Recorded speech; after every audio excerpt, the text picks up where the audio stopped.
In a peaceful monastery nestled deep within the mountains, a revered master lay on his sickbed, nearing the end of his life. His closest disciples gathered solemnly around him, their hearts heavy with emotion, awaiting the final words of the teacher who had guided them for so many years.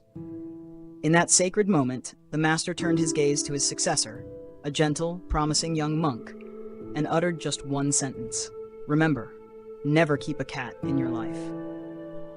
With that, he took his final breath. Everyone around was stunned. They had expected a profound teaching about meditation, enlightenment, or the path to liberation.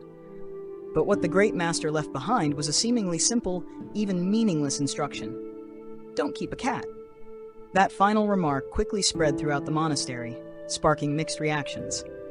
Some quietly chuckled, thinking the master must have been delirious near death. Others pondered deeply, believing that a man of such wisdom would never say something meaningless, especially at the final moment of life. The one most confused and troubled was the young monk chosen as successor. He kept wondering, why would Master tell me that? Why a cat? For days, he was consumed by the thought, trying to uncover the hidden meaning behind those words. There was also an old monk at the monastery, someone who had spent many years alongside the master and understood his life and spiritual journey deeply. Though advanced in age and not chosen as the successor, he was respected by all for his wisdom and sincerity. Noticing the young monk's troubled state, he approached gently and asked why. The young monk shared his confusion. Hearing this, the old monk smiled. "You don't know? The story behind the cat is long and full of meaning. It's not as simple as you think." Then he slowly began recounting the master's past. A time long ago, when the master had just renounced his family, wife, and worldly life to live in seclusion in the mountains. Back then, the master lived alone in a small bamboo hut on the edge of a village. He had only 2 simple robes and survived by begging for alms each day. But then, mice appeared, gnawing on his clothes and causing him great distress. Unsure what to do, he asked the villagers. From their simple suggestion, "keep a cat," a series of unintended consequences silently began.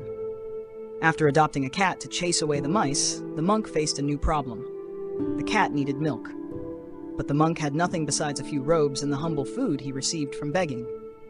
To care for the cat, he began going to the village to ask for milk, something he had never done before. This became a burden and disrupted his practice. Seeing this, the villagers suggested, "You should keep a cow. That way, you'll have milk daily and won't need to ask. You'll be self-sufficient and won't trouble anyone." The monk thought about it and felt there was nothing wrong. It didn't seem to contradict his monastic life. So the villagers brought him a healthy cow. Understood. Here's your text exactly as given, with no additions or changes. But keeping a cow led to another issue. Fresh grass was needed daily. The monk again had to go to the village to ask for grass, and people began gossiping. A monk begging for grass for his cow seems inappropriate.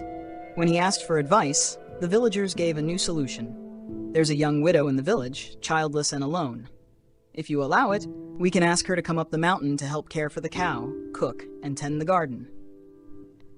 The monk thought it over and saw no harm. The woman would assist him, and he would have more time for spiritual practice. So she was brought to live near his hut. She took care of the cow, cleaned, gardened, and cooked. Over time, the two began working together on everything, from tending animals to growing crops. They lived together, day by day, helping each other and talking. Gradually, a close bond formed. The woman was beautiful and kind. The monk was still young and had not fully let go of worldly desires. The closeness over time stirred emotions. Love quietly blossomed, naturally, as if it were destined. One day she became pregnant. The birth of their child marked a complete transformation in the monk's life. It was then he awoke with a jolt. "I once gave up everything, wife, children, home, all worldly attachments, to live a monastic life. And yet now, I've returned to the very life I left behind, all because of a cat." After finishing this astonishing tale of the master's life, the old monk looked straight into the young monk's eyes and said, "Do you see? Just because of a cat, our master, who had renounced the entire world, unwittingly returned to the life he once left behind."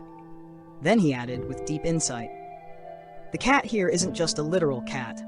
It's a symbol of small desires, seemingly harmless concessions we allow ourselves in both spiritual and worldly life.